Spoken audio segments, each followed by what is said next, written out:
Bien, para mí siempre es un placer venir a Barcelona porque Barcelona está unida a mi vida por muchísimas razones, ¿no?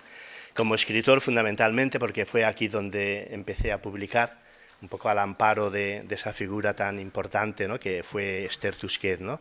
Tan importante para nuestra cultura y tan importante para mí, ¿no?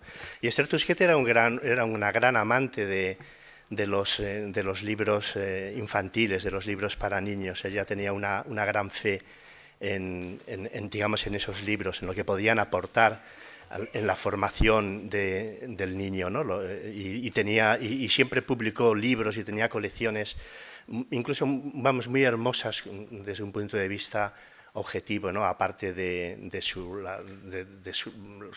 gusto para elegir los autores y el contenido digamos, de esos libros, ¿no?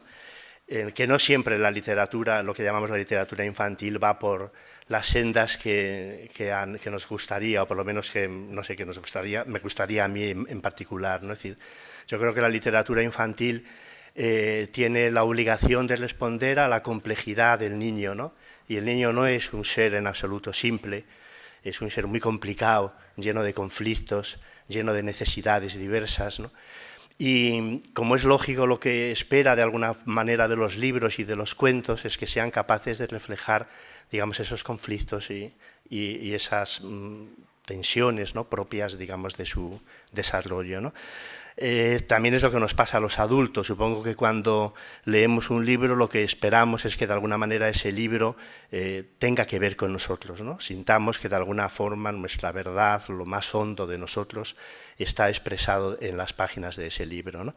De ahí que yo no tenga un sentido, una idea utilitaria de la literatura, ni creo que se deba tener, ¿no? La literatura no es simplemente para entretenernos. Está bien que los libros nos entretengan, nos aporten un momento, digamos, de distracción, ¿no? Pero yo creo que los buenos libros, aparte, digamos, de entretenernos, deben ofrecernos otra cosa. Y tienen que ver muchísimo con el conocimiento, con el deseo de conocer. Y el niño necesita todo esto, ¿no? Es decir, el niño necesita cuentos que le hablen de lo que él siente, que le hablen del mundo, que le hablen de lo que le rodee, ¿no?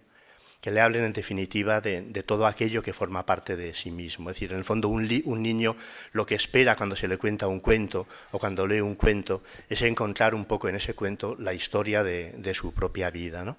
Por ejemplo, cuando nos planteamos por qué determinados cuentos tienen ese poder, cuentos tradicionales, ¿no? Yo soy muy aficionado al mundo de los cuentos clásicos, ¿no? Los cuentos, me parece que uno de los grandes tesoros de la humanidad para mí son los cuentos de los hermanos Grimm, ¿no? Es decir, yo siempre he dicho en fin, que en esas naves que de vez en cuando se lanzan por ahí al espacio buscando otros planetas, buscando otras vidas más allá que no se sabe si se van a encontrar, ¿no? Y en el que de alguna manera se trata un poco de resumir aquello que nos constituye como seres humanos, ¿no? Por si acaso llegan a algún lugar para que la gente o los seres que los reciban puedan tener una idea de quiénes somos los seres humanos, ¿no? Entonces yo, desde luego, en esa nave yo incluiría un ejemplar de los cuentos de los hermanos Grimm. Creo que realmente el que se asome, digamos, a ese mundo, a esos cuentos, va a tener una idea cabal de lo que ha sido el paso del hombre, del paso de los seres humanos por este planeta, ¿no? Sin ninguna duda, ¿no? De ahí, por lo tanto, la importancia que yo concedo al mundo de los cuentos y de lo que no me canso de hablar a los educadores, hablar a los padres, ¿no? Porque hablar de la lectura a mí me parece que es algo que viene un poco después, ¿no? Es decir, a mí me parece que donde de verdad se juega todo es en la primera infancia. Es en esos primeros momentos en que, incluso cuando el niño todavía es un bebé, y esto lo explicaré ahora, ¿no? Es decir, es ahí, la literatura antes de existir como algo escrito, es una literatura oral, así también fue para, digamos, en el ámbito de los adultos, ¿no? Antes de la escritura existía literatura, existían poemas, existían canciones, existían relatos que los hombres necesitaban escuchar, se reunían para escuchar esos relatos, ¿no? Porque sentían, vuelvo a decir, que esos relatos hablaban de lo que a ellos les interesaba, de lo que ellos sentían, ¿no? Hay una frase que a mí me gusta mucho, que es una frase de Chesterton, que dice que, bueno, Chesterton tiene algunos de los textos más hermosos sobre el mundo de los cuentos maravillosos, de eso que llamamos los cuentos de hadas, cuentos llenos de criaturas, en fin, digamos fantásticas, imaginarias, elfos, hadas, dragones, en fin, todo tipo de esas criaturas que pueblan, digamos, ese mundo de los cuentos, ¿no? Y que los niños reclaman constantemente, ¿no? Y que a lo mejor los adultos nos olvidamos de ello, lo cual me parece un grandísimo error, ¿no? Porque esos cuentos no solamente deben interesar a los niños, sino también deben interesar a los adultos. Chesterton era un gran devoto de los cuentos de hadas. Y entonces, bueno, pues de vez en cuando sus amigos se lo reprochaban, porque decían que parece mentira que un hombre tan serio como usted pues ponga atención en esos cuentos, en esas historias, en principio insignificantes, historias que tal vez pueden servir para entretener a los niños, para conseguir que dejen de dar la lata y que puedan, en fin, quedarse en la cama tranquilos, ¿no? A la hora que el adulto decida que deben dormir, ¿no? Pero para poco más, para qué puede servir un cuento como Caperucita Roja, como Blancanieves, como La Bella Durmiente, es decir, sino para, en fin, entretener un momento al niño y que, en fin, que nos deje en paz, ¿no? Entonces Chesterton siempre contestaba con una de esas paradojas a la que él era tan aficionado y decía, bueno, no, esto es un error. Los cuentos maravillosos, los cuentos de hadas, es la verdadera literatura realista. Si queremos hablar de literatura realista, entonces tenemos que recurrir al mundo de los cuentos de hadas. ¿Qué quería decir Chesterton con esto? Pues una cosa muy sencilla, que el que quiera saber lo que hay en el corazón de un niño, en vez de preguntar a un psicólogo, en vez de preguntar a un pedagogo, en vez de preguntar a sus profesores, en vez de preguntar a sus padres o a los adultos que les rodean, hará bien en asomarse a ese mundo de los cuentos maravillosos, porque es en esas historias, en principio tan simples, donde se cuenta la verdad de ese niño. Esos cuentos hablan de sus miedos, de sus temores, de sus ambiciones, de sus locuras, absolutamente de todo lo que hay en su corazón. O sea, si de verdad queremos asomarnos a esa vida escondida, que es la que tratamos de representar un poco con la metáfora del corazón, cuando hablamos del corazón, el corazón humano, ¿no? ¿Qué es el corazón humano? El corazón humano es una metáfora de esa vida escondida que cada uno de nosotros tenemos en nuestro interior, ¿no? Porque es como si hubiera dos vidas, ¿no? La vida que mostramos a los demás, la vida que ocupa nuestra cotidianidad, la vida en la cual acudimos al trabajo, nos encontramos con nuestros amigos y amigas, es decir, vamos a la calle, hacemos compras, en fin, lo que es nuestra vida ordinaria, nuestra vida cotidiana, ¿no? La vida que llevamos a nuestras palabras habituales, ¿no? Y hay otra vida oculta, otra vida secreta, de la que solamente nosotros sabemos. Incluso me atrevería a decir que muchas veces ni siquiera nosotros sabemos en qué consiste. Es decir, supongo que estáis mucho más de acuerdo en que estamos mucho más en lo que callamos que en lo que decimos. Es decir, para saber de verdad quiénes somos, es verdad que tenemos que escuchar a la persona que en fin, con la que estamos, pero eso no nos va a decir exactamente quién es. Para saber de verdad quién es esa persona, tendríamos que estar atentos también, tendríamos que escuchar también todo lo que se calla, todo lo que guarda en su interior. Y es ahí donde está su verdadera vida, sus verdaderas apuestas, sus deseos más inconfesables, sus sueños, sus anhelos. Bien, pues el mundo de los cuentos refleja todo esto. Los cuentos son como senderos. Sí, la metáfora del bosque aparece muchísimo en los cuentos infantiles, ¿no? Pues de alguna forma el bosque representa ese corazón humano del que hablaba antes, ¿no? Y en ese corazón hay zonas desconocidas, zonas ignotas, de las que no tenemos ni idea. Pues los cuentos son como senderos que trazamos en ese bosque extraño, misterioso, ¿no? Y que nos permiten conocer una parte de lo que hay en él, ¿no? Y en ese bosque hay de todo, porque los bosques son lugares llenos de atractivo, porque ahí están los tesoros, están las hadas, están los elfos, estos de las corrientes, esas criaturas transparentes, maravillosas, ¿no? Es decir, pero también están las brujas, están los ogros, están las casitas de chocolate, como la de Hansel y Gretel, ¿no? Fijaros qué historia tan extraña y tan perturbadora como Hansel y Gretel, ¿no? Que da un poco cuenta de la complejidad de todas estas historias, ¿no? Fijaros, la casa de chocolate, que es la casa de todas las delicias, que es un poco el paraíso, es a la vez el lugar de la muerte. ¿Cómo se entiende esto? El lugar de la muerte porque es una trampa, porque ahí hay una bruja que ha levantado esa casa para atraer a los niños, para que los niños queden embelesados con ella, para que coman, para que se alimenten, para que se pongan gorditos, pero luego para llevarles inmediatamente a la olla para comérseles. Luego, por lo tanto, la casa de las delicias es la casa de la muerte. ¿Qué significa esta historia? ¿Qué nos está contando? Obviamente yo tengo el convencimiento de que un niño que ha escuchado esa historia de pequeño luego va a estar muchísimo más preparado para enfrentarse a distintos problemas de la vida, ¿no? Por ejemplo, un niño que haya escuchado esta historia, cuando llegue a la adolescencia y a lo mejor se sienta tentado, porque la adolescencia es la época en la que a uno le gusta seguir al lobo, ¿no? Y eso es un poco lo que cuenta el cuento de Caperucita. Caperucita son todos los peligros que uno necesita asumir para poder vivir. El lobo es el sexo, el lobo es el alcohol, el lobo es la droga, el lobo es todos esos territorios desconocidos que el adolescente necesita explorar para saber quién es, para saber qué es lo que quiere, para hacer vivir sus deseos, ¿no? Y darse cuenta de ellos, ¿no? Todo eso representa el lobo. Pero claro, el niño que ha escuchado el cuento de Caperucita o el niño que ha escuchado el cuento de Hansel y Gretel sabe que tiene que andarse con cuidado, que no todas esas promesas son promesas venturosas, ¿no? Y que ahí se corren muchos peligros, ¿no? Por ejemplo, el mundo de la droga. El mundo de la droga es como la casita de chocolate. Es decir, alguien que se toma no sé qué sustancia y esa sustancia de pronto transfigura su mundo, su realidad, su percepción de las cosas y de pronto se siente una especie como de superhombre o de supermujer, ¿no? Capaz de concebir las cosas más maravillosas.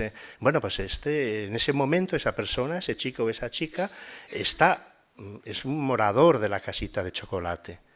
Pero claro, insisto, si esa persona de niño ha escuchado el cuento, se dará cuenta de que tiene que andarse con ojo, porque muchas veces estos lugares donde uno cree encontrar el paraíso, lo que uno encuentra es la muerte, que es lo que sucede muchísimas veces digamos, con estos viajes a ese mundo, digamos, de lo desconocido. Porque los peligros están ahí, los peligros hay que vivirles. No se puede decir, como por eso decía antes, que hay un tipo de literatura orientada a los niños, que trata de liberarles, digamos, de esos riesgos, que trata de hablarles del mundo como un lugar donde no hay conflictos, un lugar lleno de cosas amables, es decir, pero es que el mundo no es así, ni siquiera ellos mismos son así, claramente, ¿no? Un niño está lleno de pasiones, un niño o una niña está lleno de pasiones, está lleno de cosas tremendas que no sabe cómo manejar, que no sabe cómo controlar, ¿no? Decía Chesterton, y le vuelvo a citar, que el dragón, el niño ya lo tiene dentro de sí, ¿no? ¿Y qué es el dragón? El dragón son sus impulsos, son sus deseos desaforados, es el lado más primario, es su agresividad, es decir, es todo eso, ese es el dragón. Y dice Chesterton, añade, y lo que hace la literatura es no negar la existencia del dragón, como puede negar cierto tipo de literatura light, ¿no? Esta literatura que dice, bueno, a los niños ¿cómo les vamos a contar una historia donde hay ogros, donde hay dragones, donde hay sacamantecas? Eso no se les puede contar, porque pobrecillos luego no van a dormir por la noche o van a pasarlo mal, ¿no? Es decir, pero bueno, pero si el sacamantecas y el ogro ya le tienen dentro. Todos los niños son pequeños ogros y pequeñas ogresas, clarísimamente capaces de cometer las mayores atrocidades, ¿no? Es decir, una niña que tiene celos de su hermanito y le ve asomarse al balcón, desea que se caiga por el balcón y que se mate. Claramente, es decir, y todos los que hayáis vivido al lado de un niño y hayáis sentido esa cosa tremenda de los celos, sabréis que es rigurosamente cierto lo que digo. Luego, por lo tanto, no es posible contar a seres así, complejos, apasionados, historias simples donde aparecen buenos carteros, buenos niños que reciben al cartero, y buenos días, señor cartero, ¿y a dónde va usted? Pues voy a llevar las cartas a la vecina, pues yo le acompaño, y les lleva las cartas a la vecina, y la vecina les recibe, y les da un trozo de bizcocho, y luego a la otra vecina, etcétera. Bueno, eso es un cuento, eso es una bobada, es decir, un cuento. Y a nadie puede interesar, a ningún niño medianamente sensible puede interesar una historia semejante, ¿no? Que es, fijaros, lo que muchas veces se hace en las escuelas, ¿no? Es decir, en los colegios, a veces los maestros y las maestras, en su deseo de poder utilizar la literatura para transmitir eso que se llaman valores a los niños, pues les cuentan historias donde aparecen, en fin, todo lo que es políticamente correcto, ¿no? Hablan en contra de, en fin, del machismo, en contra del racismo, en fin, etcétera, etcétera, ¿no? Lo cual me parece estupendamente. Claro que a un niño hay que enseñarle todos esos valores. Y claro que a lo mejor hacen falta historias, un poco del orden de aquellas historias ejemplares que yo recuerdo que se leía cuando yo era un niño, ¿no? En el colegio, ¿no? Que básicamente su función era pues transmitir, digamos, esos valores que nosotros queríamos que el niño aprendiera. Pero bueno, una cosa es eso, yo a eso no lo llamaría literatura. Literatura es otra cosa. Literatura es, como os decía hace un momento, adentrarnos de verdad en lo más hondo que hay en el ser humano. La forma de conocer nuestra verdadera vida es la literatura, no la psicología, no la psiquiatría. Es decir, yo fui psicólogo, ¿no? Durante un tiempo, durante muchos años, psicólogo de niños y de adolescentes.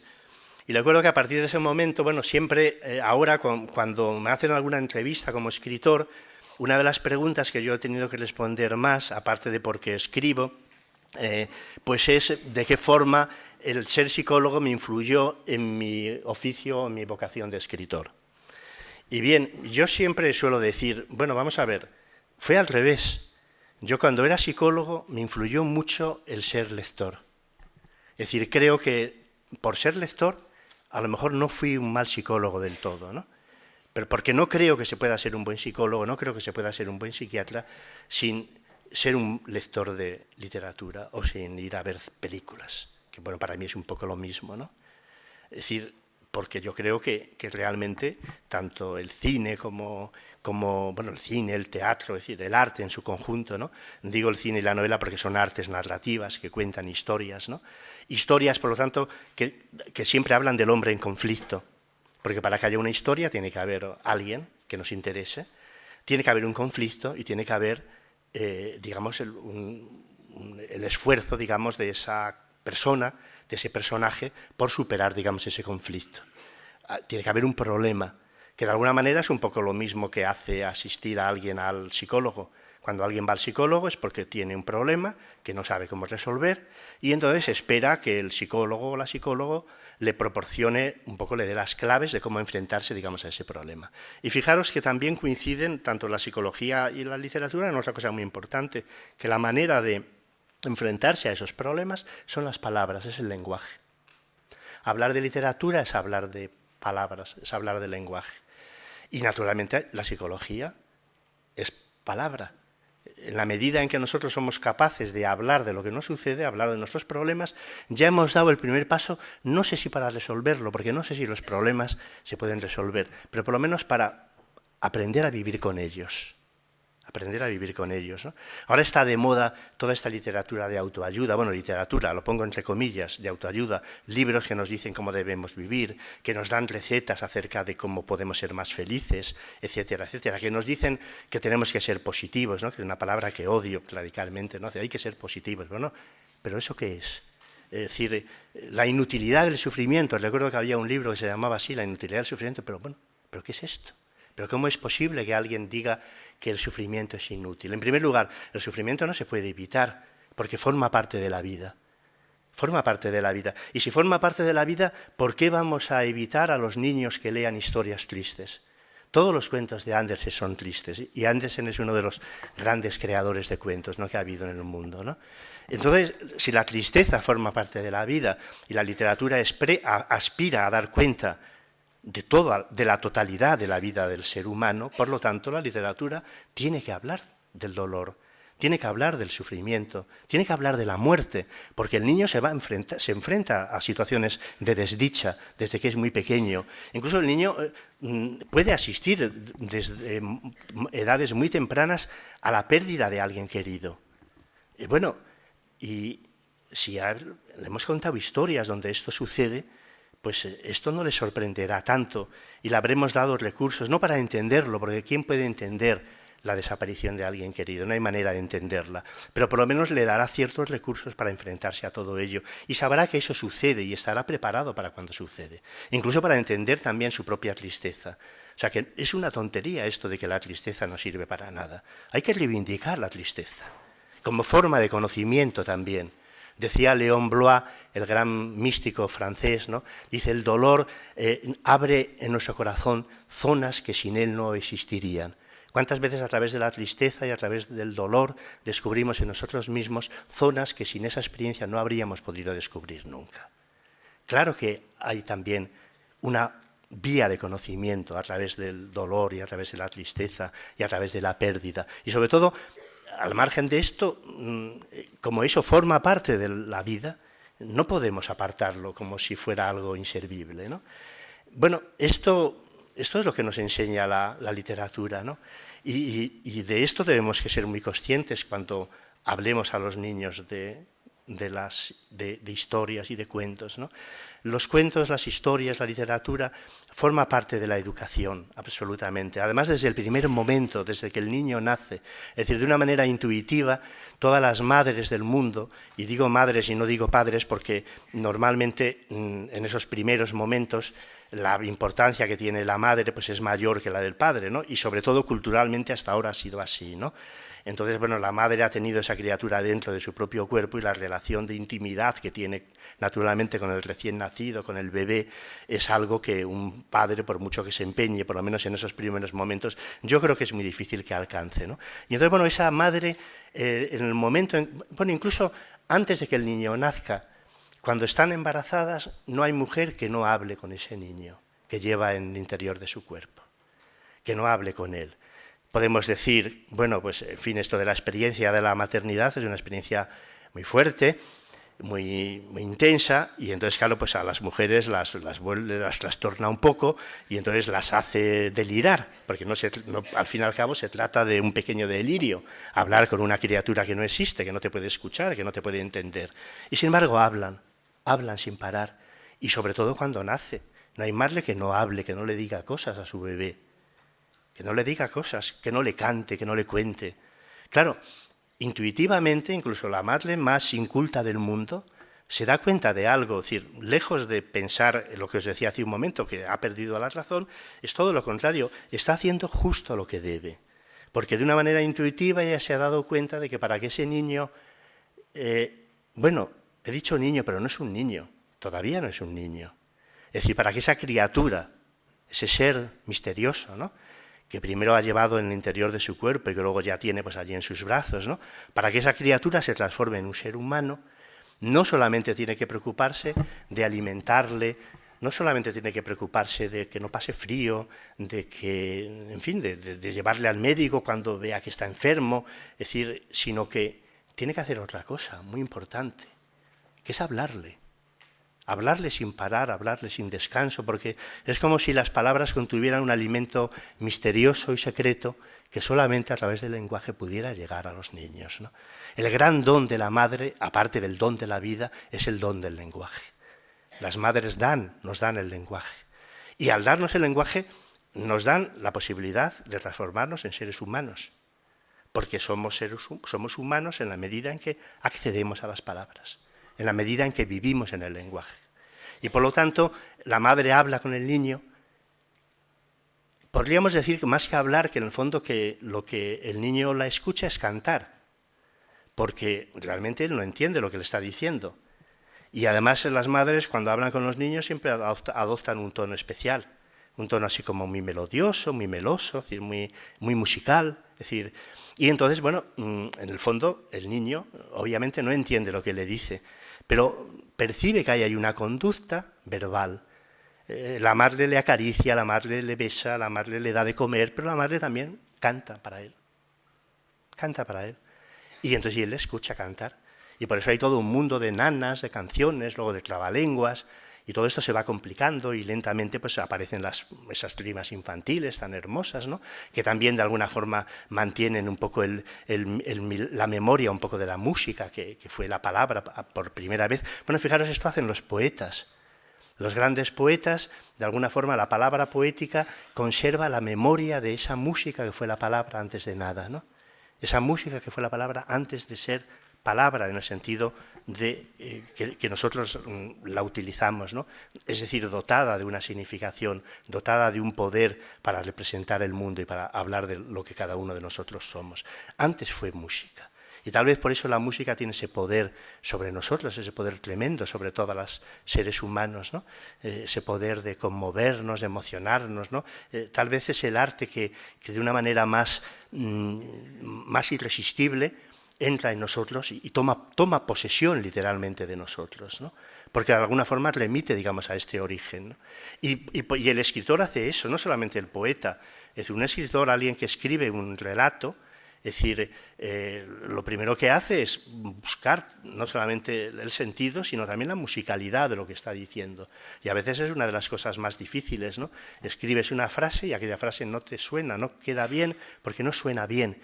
Y la vuelves a escribir y a escribir una y otra vez, hasta que finalmente no solamente dice lo que quieres, sino que suena, entra en el oído con un poder, digamos, de encantar, con un poder de seducir, con un poder de maravillar, ¿no? Pero bueno, estos son los cuentos, ¿no? Hay un momento en que la madre ya empieza a contarle historias, ¿no? ¿Y de dónde proceden esas historias, ¿no?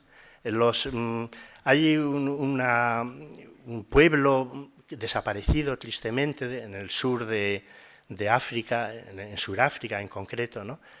Que eran los bosquimanos. Los bosquimanos eran un pueblo casi eran pigmeos, ¿no? Y entonces, bueno, y ese es un pueblo que prácticamente se ha extinguido, no queda ya nada, ni se conserva su lengua. Sin embargo, alguien en el siglo XIX, antes de que se extinguieran, un antropólogo se pasó por allí y entonces recogió de los últimos supervivientes, ¿no? de esta etnia, ¿no? Pues unas historias, ¿no? Que reunió, hay un libro precioso, se llama La niña que creó las estrellas, ¿no? Ese libro, Elias Canetti, el gran Elias Canetti, decía que era el libro más hermoso que había leído nunca. Entonces, en ese libro contiene las historias de los bosquimanos, ¿no? Y bueno, son unas historias absolutamente increíbles, maravillosas, ¿no? Lo cual, digamos, pone un poco como, a veces te pone en cuestión esta idea de bueno, somos nosotros más importantes que otros. ¿Qué significa que un pueblo sea mejor que otros, ¿no? Es verdad que nosotros hemos evolucionado prodigiosamente desde un punto de vista técnico, que tenemos ciudades llenas de comodidades, es decir, y de incomodidades también, pero bueno, hemos hecho grandísimos descubrimientos acerca de lo que es el mundo, de lo que es la naturaleza, pero, sin embargo, leemos estas historias de los bosquimanos y no tenemos historias así, por lo menos ahora. La belleza de esas historias, ¿qué revela? Revela que en fin, que ahí hay una superioridad, ¿no? de ese pueblo olvidado y de ese pueblo maldito respecto a nosotros mismos, ¿no? Porque al final, donde de verdad se juegan las cosas es en las palabras y en las cosas que somos capaces de contar a los demás, ¿no? Vivimos tratando de que nuestra vida se transforme en una historia que merezca la pena contar, y vivimos gracias a las historias que nos cuentan los demás, ¿no? Es decir, el ser humano no solamente necesita vivir, sino que necesita transformar su vida en una historia que se pueda contar. Mallarmé decía, el mundo solo se ha creado para que le transformemos en un hermoso libro, ¿no? Y de alguna forma es lo que hacemos constantemente con nuestra vida y con nuestras experiencias, transformarlas en palabras, transformarlas en un libro que queremos que merezca la pena leer, ¿no? Todos los amantes del mundo desean que su amor se transforme en un libro semejante al Cantar de los Cantares, ¿no? Que es uno de los libros donde de una manera más esplendorosa se ha mostrado lo que son los gozos, digamos, del amor, sus frutos prodigiosos, es decir, sus maravillas y sus deleites, ¿no? Es una pura celebración del amor, ¿no? Y de alguna forma los amantes en los momentos, digamos, más intensos de su relación se comportan como el esposo y la esposa del Cantar de los Cantares, ¿no? Porque no solamente necesitan acariciarse, mirarse, decir, sino que también necesitan transformar en palabras todo lo que les está sucediendo. Y esa es digamos, la gran maravilla, ¿no? Bien, pues los bosquimanos tenían un pequeño proverbio, ¿no? Que hablaba de los cuentos, ¿no? Y decían, un cuento es como el viento, viene de muy lejos y lo sentimos. Esa es la explicación que daban a los cuentos. O sea, algo que de alguna manera les llegaba de fuera, no se sabía de dónde les llegaba, venía de un lugar remoto, de un lugar lejano, y naturalmente al llegar a ellos lo sentían, es decir, se sentían conmovidos, digamos, por esa historia, sentían que ahí se les estaba contando algo que merecía la pena escuchar. Esta es yo creo que es la definición, digamos, más hermosa que se ha dado un poco de los cuentos, más hermosa y más misteriosa, porque cuando nos preguntamos de cuál es el origen, digamos, de los cuentos, no sabemos contestar. ¿De dónde vienen los cuentos? ¿De dónde vienen todas estas historias que los hombres siempre se han contado a lo largo del tiempo? Esas historias que luego han formado parte de la mitología, de las religiones, y luego más tarde un poco de los cuentos, los cuentos que se contaban las personas cuando se reunían en la cocina, los campesinos cuando se reunían en la cocina, ¿no? Entonces, es imposible saber, porque cuentos, por ejemplo, como estos que contamos a los niños, como La Cenicienta, es un cuento que procede de lugares que hay miles de versiones distintas, que no se sabe no hay una primera versión. Cuando se habla, esa versión es peor que la otra, no, son versiones distintas, no hay una versión verdadera que dé cuenta de estas historias, cada uno la cuenta a su manera. Naturalmente hay formas peores de contar esas historias, obviamente, ¿no? Porque, por ejemplo, La Cenicienta, yo hace poco leí una versión moderna que era de risa, parecía del Club de la Comedia, ¿no? Porque resulta que La Cenicienta pues, se negaba a llevar zapatos de tacón, porque no quería ir a la fiesta, porque quería ir en pantalones vaqueros, porque no quería encontrarse con un príncipe, sin ni nada semejante, ¿no? Es decir, pero bueno, era una versión que tenía su gracia, pero ya os digo que tal vez para uno de esos monólogos del Club de la Comedia podría servir, pero que traicionaba por completo el sentido del cuento. Porque claro, los cuentos tienen un sentido simbólico y es así como se deben leer. No puede uno hacer interpretaciones literales, ¿no? Como a veces se hacen, ¿no? Hace poco me parece que ha habido un movimiento también que decía que había que reescribir los cuentos clásicos, que no se podía seguir contando a las niñas La Bella Durmiente, porque eso fomentaba la pasión, que estuvieran esperando la llegada de un príncipe que las diera un beso y que las despertara a la vida. Pero bueno, en fin, yo no sé qué decir, ¿no? Ante este tipo de cosas, ¿no? Porque me dan ganas de no decir nada, porque me parecen tan simplezas, tan grandes, que no puedo evitar pensar que si las dedico un tiempo, pues es un tiempo que estoy malgastando y que podía haber dedicado a otra cosa mejor, ¿no?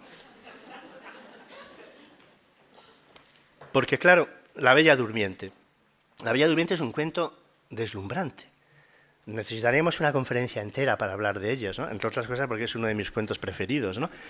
Pero vamos a ver, esa muchacha dormida, en primer lugar, no solamente hay muchachas dormidas en las historias, el rey Arturo está dormido en la isla aquella de Avalón, esperando que alguien le despierte, ¿no?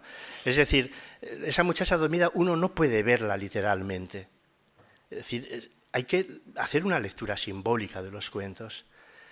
Cada uno de nosotros tiene una bella durmiente en su interior, o un bello durmiente, me da igual el sexo. Todos tenemos una bella durmiente en nuestro interior. ¿Qué quiere decir esto? Que en cada uno de nosotros hay una vida dormida, una parte de nuestra vida está dormida, hay una parte no vivida de nuestra vida, no vivida.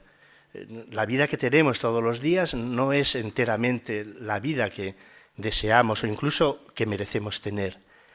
Hay una parte que no vivimos y que a lo mejor no llegamos a vivir nunca. Esto es terrible decirlo, ¿no? Cuando eres joven siempre esperas que el tiempo te dé la opción de poder vivir todo eso que hay en ti y que todavía no has podido vivir. Pero a partir de un momento determinado uno tiene que decir que, bueno, que hay muchas cosas a las que tienes necesariamente que renunciar, ¿no? Y, en fin, yo en estos casos siempre hago un paréntesis. Siempre me pregunto, bueno, ¿y la gente que no es aficionada a leer o a ir al cine, cómo se las arregla para aceptar esto? ¿Cómo se las arregla? Pero claro, los que somos aficionados a leer o ir al cine, pues entonces leemos un libro, vemos una película y entonces en gran parte vivimos esas vidas, esas otras vidas que no tenemos, ¿no? Y vivimos aventuras y encuentros maravillosos y tenemos amores, en fin, insospechados, ¿no? Y vivimos en gran parte todo aquello que nuestra vida no nos ha permitido vivir, porque en el fondo esto que llamamos nuestra vida es producto del azar. Basta que aquel día que cogimos aquel tren que nos llevó a tal ciudad, donde conocimos al que luego fue o la que fue nuestro marido, nuestra mujer o nuestro novio, no lo hubiéramos cogido, lo hubiéramos perdido para que no hubiéramos conocido a esa persona y por lo tanto, evidentemente, habríamos conocido a otra y esa otra habría dado lugar, digamos, a una vida completamente distinta.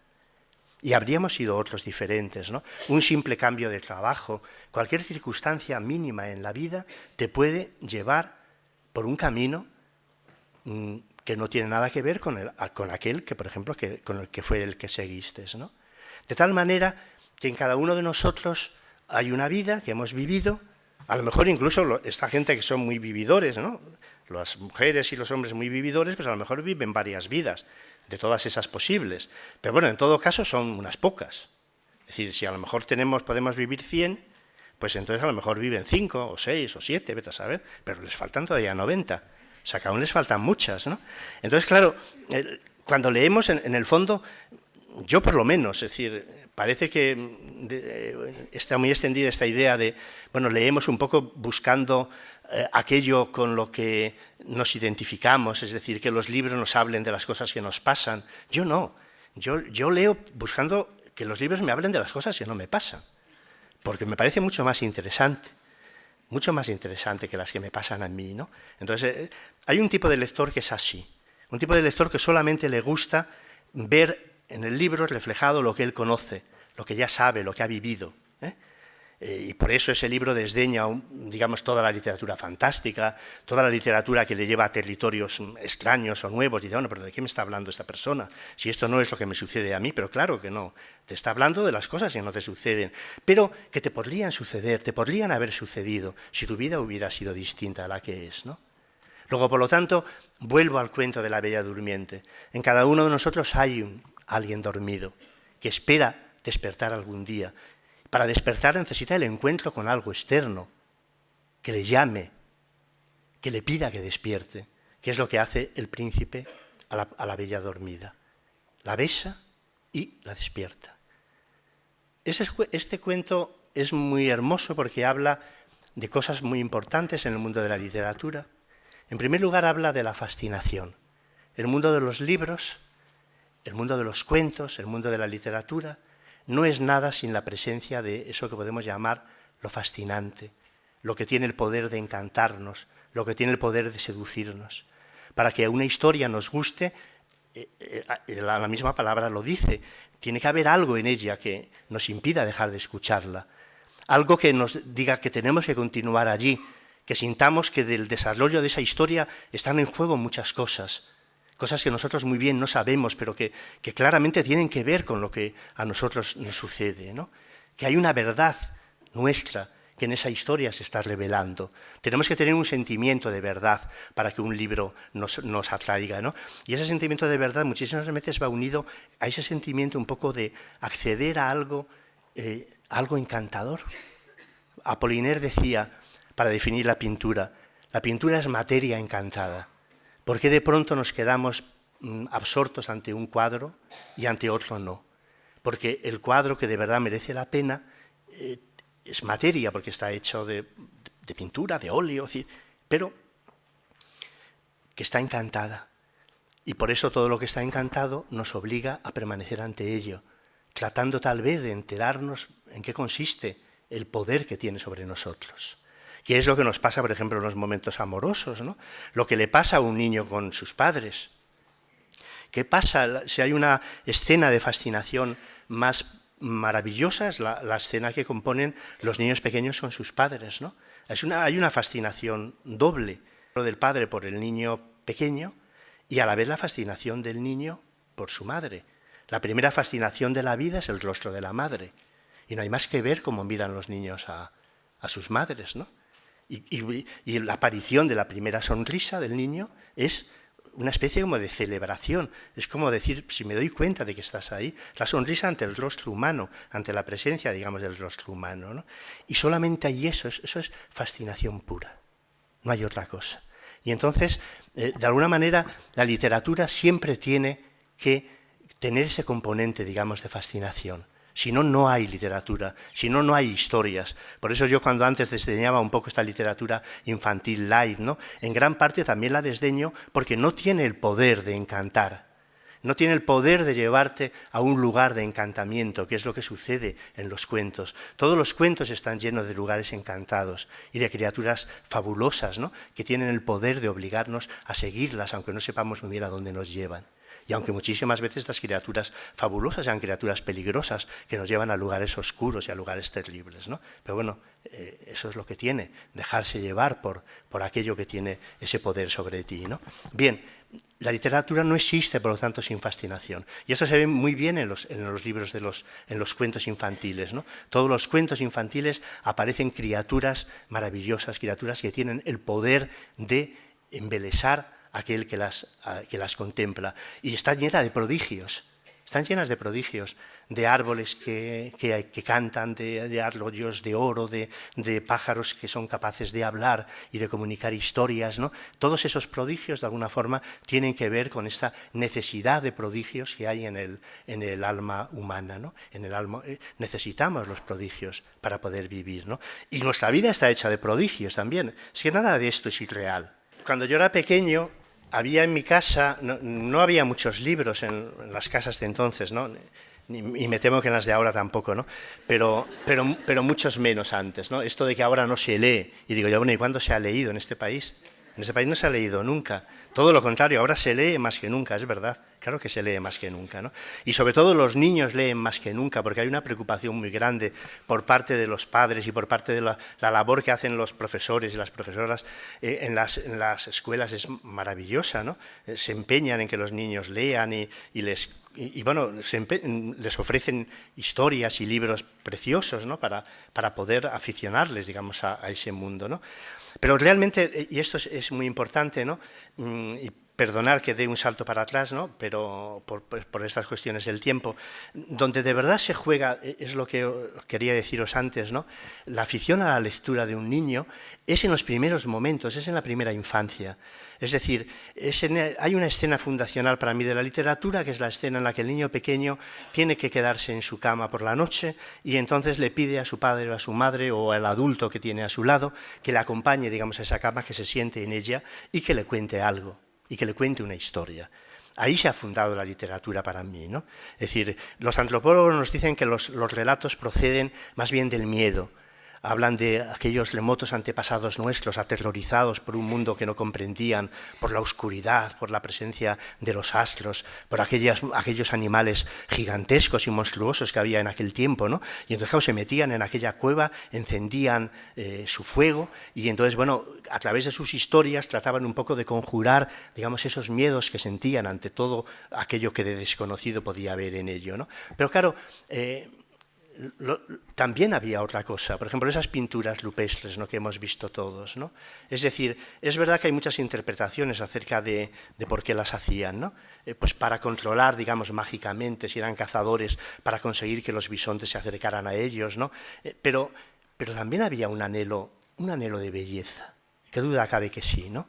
Es decir, el hombre siempre, hasta los hombres más primitivos, cuando los arqueólogos encuentran restos de las civilizaciones más remotas, encuentran una vasija y esa vasija no solamente tiene una utilidad, sino que se han ocupado de adornarla y han puesto allí una línea, una cenefa, han puesto un dibujito. Bueno, ¿y por qué hacían esto? ¿Por qué hacían esto? Si esa vasija solamente servía para beber, ¿por qué adornarla? Como que de alguna forma ese anhelo, digamos, de belleza es algo que forma parte, digamos, de la naturaleza humana, ¿no? Y entiendo la belleza por la capacidad para iluminar. La belleza ilumina, tiene el poder de enfrentarse, digamos, a ese mundo de sombras, ¿no? Y crear un instante de serenidad, un instante de embeleso, ¿no? en relación a algo. Y yo creo que los cuentos, y de hecho todos los cuentos están llenos de elementos luminosos. La presencia del oro, de las joyas, las niñas que lloran y lloran perlas, es decir, los cabellos que son dorados, es decir, todo ese mundo, de alguna forma todo ese mundo, según parece, procede un poco de la alquimia, ¿no? de los alquimistas, ¿no? Pero claro, los alquimistas también trataban de hacer eso, transformar la materia más vasta en una materia resplandeciente, la materia en oro, que de alguna manera es lo que todos tratamos de hacer al vivir, transformar nuestra vida en algo digno de ser contemplado, en algo digno de ser admirado, en algo digno de ser amado. Es lo que hace Cenicienta con su vestido. Cenicienta se pone su vestido y realmente ese vestido la permite aparecer ante los demás como realmente es. No la hace ser distinta de la que es, sino que la permite aparecer como realmente es. Y fijaros que eso es un problema tremendo en la adolescencia, bueno, y también entre los adultos, pero en la adolescencia se hace enormemente patente, ¿no? Es decir, esta necesidad, este problema que siente el chico o la chica a la hora de poder aparecer ante los demás como él siente que debería aparecer. ¿Cuántas veces la chica no sabe qué decir, no sabe cómo explicar lo que tiene en su interior, ¿no? Y fantasea con esa idea? Si yo pudiera mostrar a esa persona, mostrarme como de verdad soy, no me irían tan mal las cosas como me van, ¿no? Claramente, ¿no? Por ejemplo, eso en los momentos, digamos, de los primeros amores, eso sucede. Es decir, uno dice, bueno, ¿y cómo me las arreglo yo para que esta persona se dé cuenta de quién soy realmente? Porque yo no soy así, yo no soy esta chica torpe que tropieza cuando me cruzo con el chico que me gusta y que además no sé muy bien ni dónde pongo las manos ni qué hago. Es decir, yo no soy esa. En mí hay otra que yo quiero que aparezca. Y eso es lo que cuenta el cuento de la Cenicienta. El vestido la hace aparecer ante los demás como realmente es. Ese vestido que le da un árbol. En la versión de los hermanos Grimm, no lo olvidemos, ¿no? Un árbol que crece de la tumba de su madre. No es un hada, sino es un árbol el que se la da, ¿no? Y fijaros qué hermosa esa idea, ¿no? La vida como un vestido hermoso, pero que de alguna forma no nos pertenece y que alguna vez tenemos que devolver. No sabemos por qué, ni a quién, ni por qué razón, ¿no? Pero lo importante es vestir ese vestido, por lo menos alguna vez, ¿no?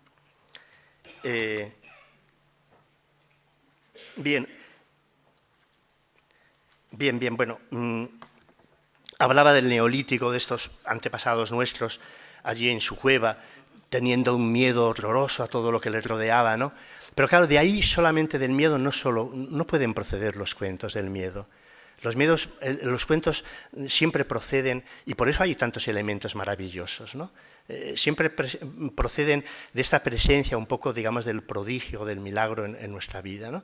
Y nuestra vida está llena de pequeños milagros. Claramente, ¿no? El amor es un milagro, es decir, el nacimiento de un niño querido es un milagro, la presencia de un animal, de un perro, de esos que, en fin, al que le gusten los perros, ¿no? que esté allí a su lado, ¿no? Es decir, pues claro que también es otro milagro, la manera, digamos, en que te mira, ¿no? Es decir, la contemplación de determinados lugares, determinados paisajes, ¿no? Es decir, ¿por qué?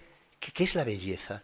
¿Qué hay en la belleza para que de pronto tengamos que detenernos, digamos, ante algo y no podamos apartar los ojos de ella? O bien de un rostro, o bien de una montaña, o bien, yo qué sé, de un animal, o bien de un niño, ¿no? ¿Cómo la definiríamos, ¿no? Borges decía que la belleza va unida, el sentimiento estético, a un sentimiento de expectación. Nos parece bello aquello que nos obliga a detenernos ante ello, como esperando algo que se va a producir y que no sabemos exactamente lo que es. Eso decía Borges que era la belleza, ¿no? Me parece que es una buena definición. Y los cuentos están llenos de belleza. Y por lo tanto, los cuentos hablan de todo esto, de todo lo que de prodigioso hay en nuestra vida. Los cuentos nos dicen que la vida es una aventura tal vez muy extraña y a veces es oscura y está llena de dolor, pero que es un don misterioso que merece la pena tener en las manos, ¿no? y hacer fructificar, ¿no? Es decir, y en ese sentido son portadores de esperanza, y esto es muy importante también para los niños, ¿no? que el cuento le hable de esperanza, ¿no? Como ya estamos terminando, os voy a contar yo una historia. Tenía pensada más de una, pero no me ha dado tiempo. En fin.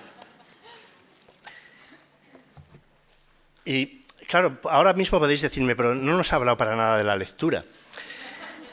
Y lo estaba haciendo sin parar, porque de verdad, o sea, sí que insisto muchísimo en esta idea, ¿no? Que vamos a ver, el niño antes de los 10 años es fundamentalmente oral, ¿no? Podemos enseñar a un niño a que a los 7 años o a los 6 años o a los 8 años aprenda a leer, y está bien que aprenda a leer, ¿no? Pero a él le gustará mucho más recibir esa historia en vez del libro de los labios de alguien querido, de alguien próximo.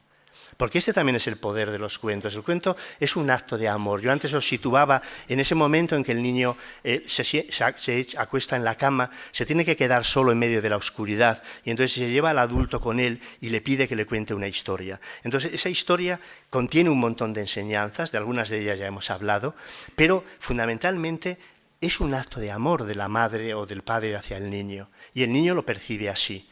Y entonces es un poco como decirle al niño, mira, ahora te vas a quedar solo, o a la niña, te vas a quedar solita, pero no te preocupes porque yo estoy aquí.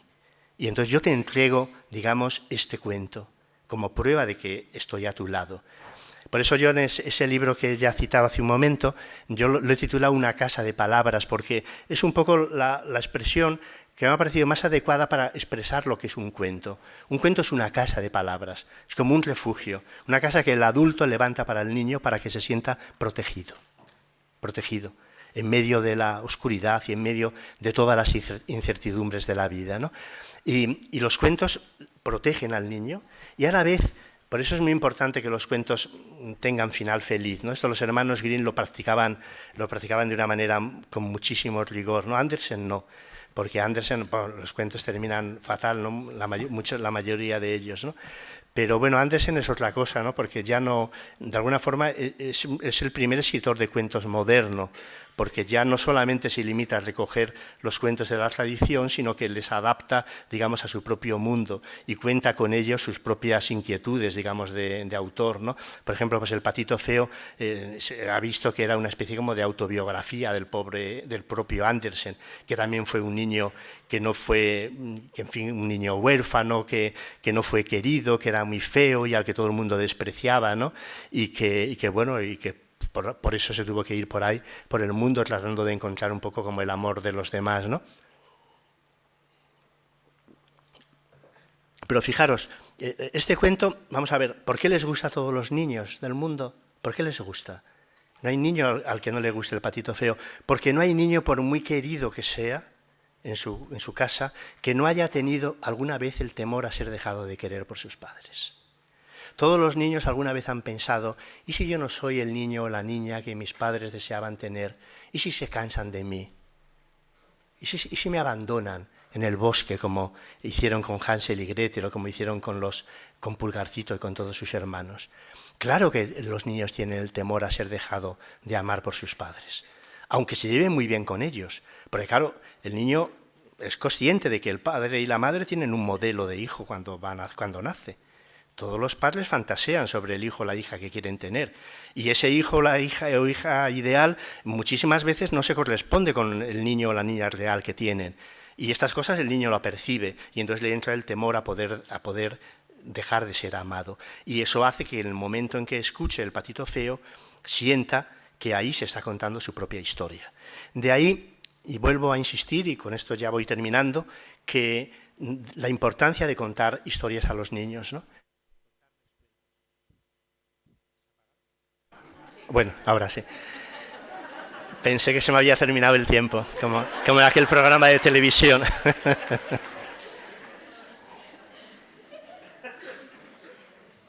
Bueno, no, ya voy terminando. Bueno, os cuento esta historia. Esta es una historia que se llama El elefante verde, y es una historia que cuentan unos judíos, unos hermanos judíos que escribían, húngaros, que escribían los cuentos a la limón. Eran dos hermanos gemelos, ¿no? Y los dos escribían juntos los libros. Digo escribían porque uno de ellos se murió y luego ya el otro siguió escribiéndolos solos, ¿no? Y yo he leído los que ellos escribieron juntos y el siguiente del hermano solitario y triste, ¿no? Y no se nota mucho la diferencia, pero bueno. Entonces, estos tienen una historia preciosa que se llama El elefante verde, que es la siguiente, que habla del poder ese de esperanza esperanza que hay en la literatura, ¿no? Y por qué es importante contar historias. La historia es un judío que de pronto tiene un sueño en el que ve a un elefante verde en el patio de su casa. Y entonces la visión de esta criatura fantástica va asociada a un sentimiento inmenso de felicidad. Y entonces, bueno, inmediatamente él como buen religioso piensa que el sueño, ese quiere decir algo, que los sueños son una forma que siempre tienen los dioses, o si es un judío, pues que tiene su dios, de decirle algo, de comunicarle algún mensaje, algo que quiere que haga, ¿no? E inmediatamente acude a su rabino y le pregunta, le cuenta el sueño y le pregunta cuál es su significado. El rabino le dice, bueno, pues esto es muy sencillo de explicar. Ese elefante verde que tú viste en el patio y que te causó tal felicidad, su contemplación, significa que en tu vida va a haber un prodigio, antes o después. Entonces, el otro sale de allí encantado, naturalmente, llega a su casa y, bueno, empieza a pasar el tiempo y a esperar ese prodigio, pues ese prodigio no, en fin, no llega. No solamente no llega, sino que su vida es una sucesión de desgracias, porque se muere su mujer, luego se arruina, luego no sé qué le pasa, le traicionan sus amigos, en fin, bueno, una sucesión de desgracias terribles, ¿no? De forma que cuando este hombre está en el lecho de muerte, pues entonces se pregunta por aquel sueño, por aquel prodigio, de bueno, ¿y esto qué significa, no? Entonces dice, ah, claro, ya sé lo que pasa. Yo tengo un hijo de alguna manera prolonga la vida del padre, luego esto quiere decir que el prodigio que no ha sucedido en la mía va a suceder en la vida de mi hijo, y al fin y al cabo es igual que si me sucediera a mí. Incluso hasta mejor, ¿no? Porque los padres cuando quieren a sus hijos son así, de desprendidos, ¿no? Y entonces llama a su hijo y le cuenta la historia. Y le cuenta la historia, y entonces, claro, el hijo lo escucha muy conmovido, el padre muere, y claro, se queda emocionado por haber recibido, digamos, esa herencia misteriosa, que es la herencia de ese cuento y de ese sueño y de esa esperanza, ¿no? Y naturalmente, como su padre, se pone a esperar también el prodigio, pero su vida es aún peor que la de su padre, porque coincide con el nazismo y entonces, bueno, es el exterminio de los judíos, es decir, mueren absolutamente todas las personas que conoce, es decir, aquello es una cosa espantosa, como bien sabéis, y él de vez en cuando, en medio de aquellos horrores, pues naturalmente se pregunta por ese prodigio que su padre le había anunciado que iba a tener lugar en su vida y que no termina de llegar, ¿no? Pero naturalmente, cuando está en el lecho de muerte, se acuerda también de lo que vivió él, se acuerda de su padre, y entonces llega a la misma conclusión. Yo tengo 2 hijos, 2 gemelos, que son los escritores del libro. Es decir, tengo 2 hijos y entonces pues el prodigio va a suceder en su vida. Y entonces les llama a sus hijos y se lo cuenta. Y se muere. Y los 2 hijos se quedan solos, entierran a su padre, muy compungidos, ¿no? Pero ellos ya o han empezado a escribir o ya de alguna manera tienen algo que ver con el mundo de la literatura. Y entonces una tarde empiezan a hablar acerca de esa extraña historia que procede de su abuelo, que ha pasado hasta su padre y de su padre hasta ellos. Y dice, bueno, ¿y esto qué significa? Y uno de ellos dice, no, pero claro, el prodigio ya ha tenido lugar. El abuelo tuviera un sueño como ese, un sueño que él sintiera que era tan importante que no quisiera que se perdiera bajo ningún concepto, y que se lo transmitiera a su hijo como la mejor herencia que podía darle, mejor que los bienes materiales, que el dinero, que una casa. Mi herencia es este sueño. Que este hijo creciera con ese sueño y que a su vez, en el momento de su muerte, se lo ofreciera también a sus propios hijos como el mejor sueño. Ese es el prodigio.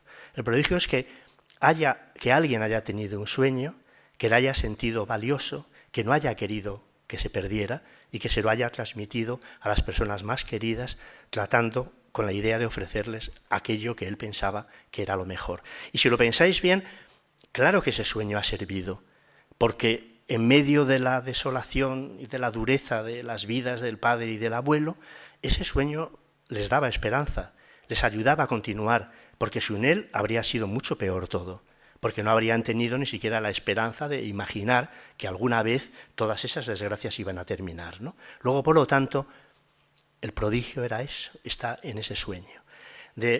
¿Esto qué quiere decir? Que una comunidad que se queda sin sueños, que se queda sin cuentos que contar a sus niños, es una comunidad que está condenada a, no voy a decir a morir físicamente, pero a que una parte muy importante de eso que podemos llamar alma o corazón muera irremisiblemente, ¿no?